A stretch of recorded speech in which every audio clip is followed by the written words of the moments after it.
অবাধ্য হয়ে নিয়ম ভাঙলেই চরম শাস্তি, কোহলি রোহিতদের চাপ দিয়ে বিস্ফোরক নির্দেশিকা বোর্ডের।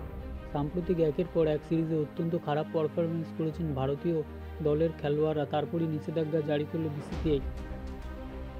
কেন্দ্রীয়ভাবে চুক্তিবদ্ধ ক্রিকেটারদের ওপর বিভিন্ন ক্ষেত্রে নিষেধাজ্ঞা জারি করল ভারতীয় ক্রিকেট বোর্ড। এই নিষেধাজ্ঞা অনুযায়ী খেলোয়াড়রা সফরে ব্যক্তিগত কর্মীদের নিয়ে যেতে পারবেন না, তাদের পারিবারিক সদস্যরা সঙ্গে ভ্রমণ করতেও পারবেন না। পাশাপাশি সফর চলাকালীন খেলোয়াড়রা কোনো বিজ্ঞাপনে শুটিং করতে পারবেন না। শুধু তাই নয়, নিষেধাজ্ঞা ভাঙলে অমান্যকারী ক্রিকেটাররা আইপিএলও খেলতে পারবেন না। অস্ট্রেলিয়া সফর থেকে ফেরার পর বিসিসিআই একটি পর্যালোচনা সভার আয়োজন করেছিল। এই বৈঠকের সিদ্ধান্ত অনুযায়ী মোট 10টি দফা নির্দেশিকা জারি করা হয়েছিল। সেই সব নিষেধাজ্ঞাগুলো কেন্দ্রীয়ভাবে চুক্তিবদ্ধ ক্রিকেটারদের কাছে পাঠিয়ে দেওয়া হয়েছে। নির্দেশিকায় বলা হয়েছে, ক্রিকেটারদের ঘরোয়া টুর্নামেন্ট বাধ্যতামূলকভাবেই খেলতে হবে। সচক্ষে ম্যাচ শেষ হলে খেলোয়াড়রা তাড়াতাড়ি বাড়ি ফিরতে পারবেন না, তাদের দলে বাকিদের সঙ্গেই বাড়ি ফিরতে হবে। নিষেধাজ্ঞা অমান্য করলে কী হবে তাও জানিয়ে দিয়েছে বিসিসিআই। তারা জানিয়েছে, নিষেধাজ্ঞা অমান্য করলে সংশ্লিষ্ট খেলোয়াড়ের ম্যাচ ফি কাটা যাবে। ওই সব খেলোয়াড়দের বোর্ড পরিচালিত টুর্নামেন্ট খেলতে দেওয়া হবে না, তাদের বিরুদ্ধে শাস্তিমূলক ব্যবস্থাও গ্রহণ করা হবে।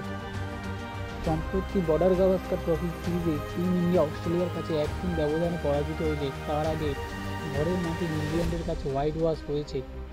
ভারতীয় দলের এই বাজে পারফরমেন্সের জন্য টিম ইন্ডিয়া খেলোয়াড়দের ওপর ক্ষুব্ধ ভারতীয় ক্রিকেট বোর্ড। 2024 সালের ফেব্রুয়ারিতে তৎকালীন বিসিসিআই সচিব জয় সাহা ইংল্যান্ডের বিরুদ্ধে হোম সিরিজের মাঝখানেই জানিয়েছিলেন, ভারতীয় দলের খেলোয়াড়দের ঘরোয়া ক্রিকেট খেলতে হবে।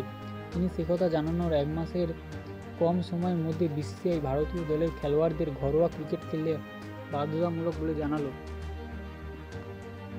সেই নির্দেশ অনুযায়ী রোহিত শর্মা, বিরাট কোহলি, শুভমান গিলের মতো প্রথম সারির খেলোয়াড়রা ঘরোয়া ক্রিকেটে অংশগ্রহণের সিদ্ধান্ত নিয়েছেন। তাদের অনেকে নিজেদের রাজ্যের দলের সঙ্গে অনুশীলনও শুরু করে দিয়েছেন।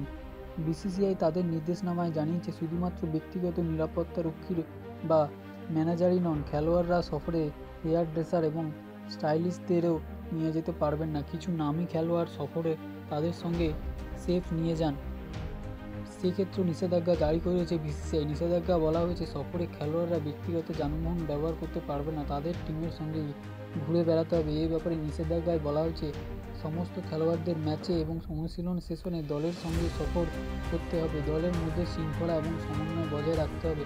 সফরের মধ্যে পরিবারের সঙ্গে আলাদাভাবে ভ্রমণ করা যাবে না। এই সব নিয়ম আগেও চালু ছিল। এই সময় বিরাট কোহলি ভারতীয় দলের অধিকারণ ছিল, কিন্তু কোভিড জমানার পরবর্তী সময় থেকে এইসব নিয়মগুলো কিছুটা হলেও শিথিল করা হয়েছিল। এবার সেই শিথিলতা প্রত্যাহার করে ভারতীয় দলের জন্য আবার সেই পুরনো এবং কড়া নিয়মগুলি চালুর পথেই হারল ভারতীয় ক্রিকেট বোর্ড। নতুন নিয়ম অনুযায়ী খেলোয়াড়দের পরিবারের সদস্যরা 45 দিন বা তার বেশি সময়ের সফরে সংশ্লিষ্ট প্লেয়ারের সঙ্গে 14 দিন বেশি কাটাতে পারবেন না। খেলোয়াড়রা অনুশীলন বাধ্যতামূলক উপস্থিত থাকতেই হবে। এই ব্যাপারে বিসিসিআই লিখিতভাবে জানাতে হলো, কারণ ভারতীয় দলের খেলোয়াড়রা অনুশীলনে অংশগ্রহণ করবে কিনা সেটা রবি শাস্ত্রী এবং রাহুল দ্রাবিড় জমানায় খেলোয়াড়দের ইচ্ছাধীন ছিল।